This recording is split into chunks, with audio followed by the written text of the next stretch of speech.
You just have to slowly send air.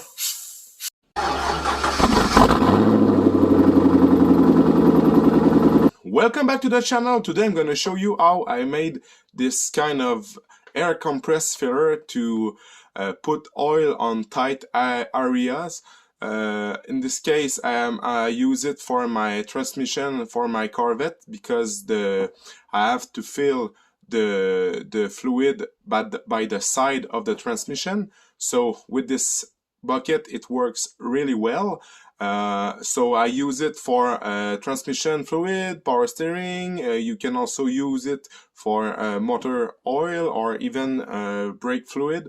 So I'm gonna show you how I do this for very cheap. As you see, there's nothing inside of that, but it really works well. I'm gonna show you how I do it.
So you want to set your compressed air something around 20 psi because you don't want to blow the lid of the bucket.